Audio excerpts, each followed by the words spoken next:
Well, hello everyone. My name is Benjamin Carr, and I will be doing um, my organizational structure review over an article written in 1982 by the Wall Street Journal, and they covered AT&T and their new structure and organizational strategy that they had to implement for their company because of some various changes throughout the market and throughout the world, for that matter, especially through technological innovation. So I will be covering AT&T and a new structure or a new culture. First, in this article, we need to go and have a little bit of a history of AT&T. AT&T is the American Telephone and Telegraph Company, and this traces back to Alexander Graham Bell, who was the founder of the telephone and the inventor. And this company was established in 1885. They then joined with Bell's company later in 1905. And this company flourished for close to 100 years until the monopoly was no longer considered or provided by the federal government, and they ended the monopoly of AT&T in 1982, thus causing in 1984, which was when this article was written, for AT&T to rethink things, and they had to divide up various parts of their business so that they were no longer a monopoly to comply with federal regulations that the government had implemented. Now, ever since then, AT&T is the third largest company in Texas, behind the top two oil companies in Texas at the moment currently. This can be found in Wikipedia, Hoover's, any of those sites with information on the basic revenues and employment size of those companies. Now, basically, as I said, AT&T needed a new organizational structure as well as a new culture since the monopoly was ended in 1982. They had to move headquarters, divide up multiple divisions of their company in order to consider it not to be a monopoly. And they needed to get rid of kind of the old thought process and employment system along the way just to create a new thought and a new culture of change for their new image in order to start fresh and as well as adapt to the changing technology market. Now, this is Angus MacDonald. He is the famous AT&T serviceman who would make sure that telephone and telegraph landlines were working properly. And on the left, we have a famous painting of him that is very famous throughout AT&T and their company, is that he was basically going through a blizzard, through a snowstorm, to make sure that AT&T was providing the service for their customers and providing a reliable source. Now, the man on the right is just a posing actor or worker for the company, but as you can tell that the painting has great influence on the employees for the first 107 years or so, and that was a big deal for AT&T, and that was part of who they recognized themselves as, was a very reliable and serviceable company.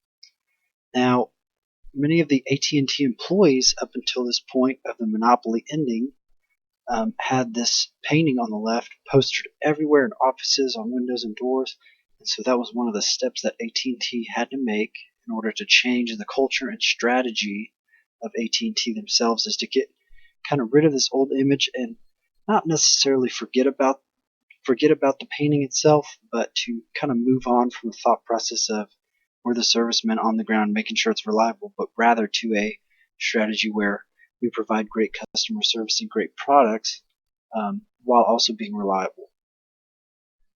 Now we look at what AT&T was at. They had a lot of organized standards, but however, with the monopoly ending because of the federal government, and now we're in a much more regulated industry.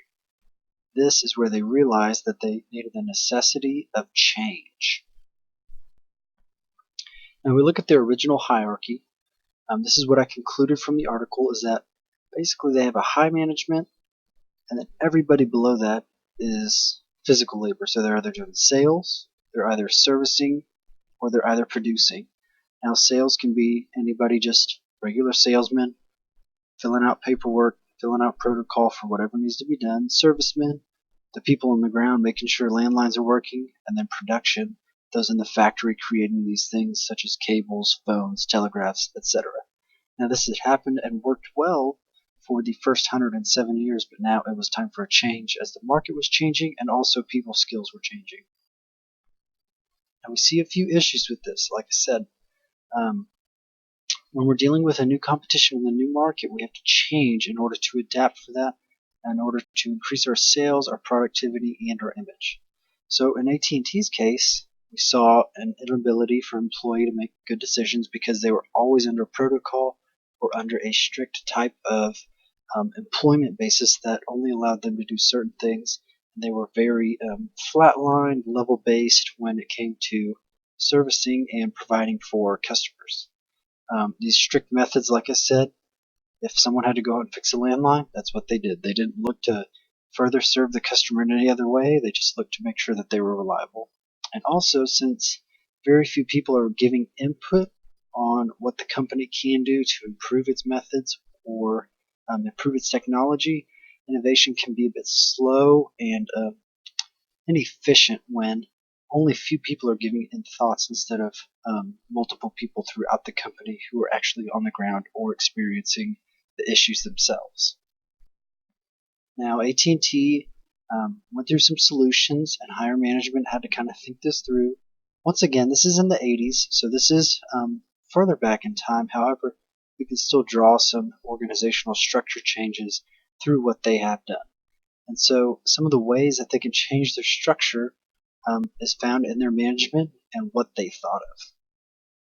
And here is kind of what they concluded is that, after analyzing and evaluating what situation they were in, they realized that technology, like our book says in the chapter, there's innovation patterns. There's cycles that go through, and people just slowly adapt and change to the current environment.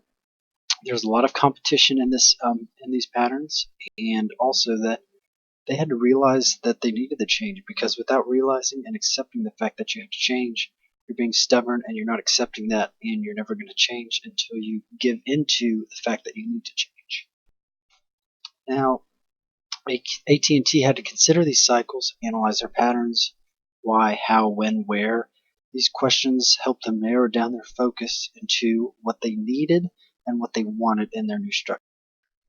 And they came up with a conclusion. AT&T went from a functional departmentalization company to a matrix departmentalization company.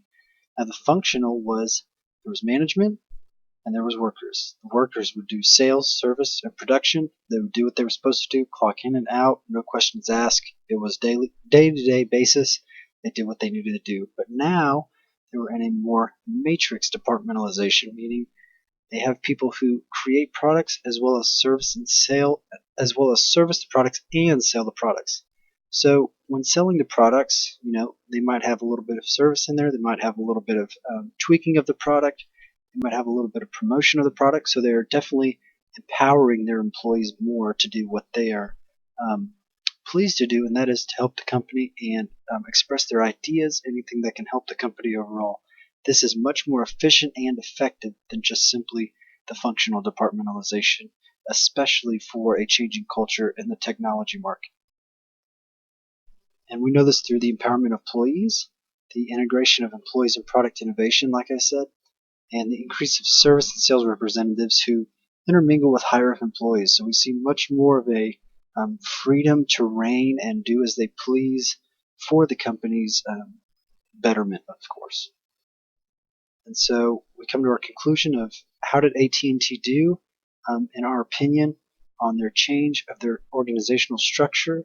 And I think that through the analyzation of what they have done since the monopoly ended in 1982 up until now, AT&T is one of the largest corporations in the world, taking in billions of dollars a year and providing still that reliable and trustworthy service that customers are looking for when looking in a phone company, that they can rely on them for internet, phone, communication, anything to help run their business or their personal life. And so I would give AT&T a thumbs up.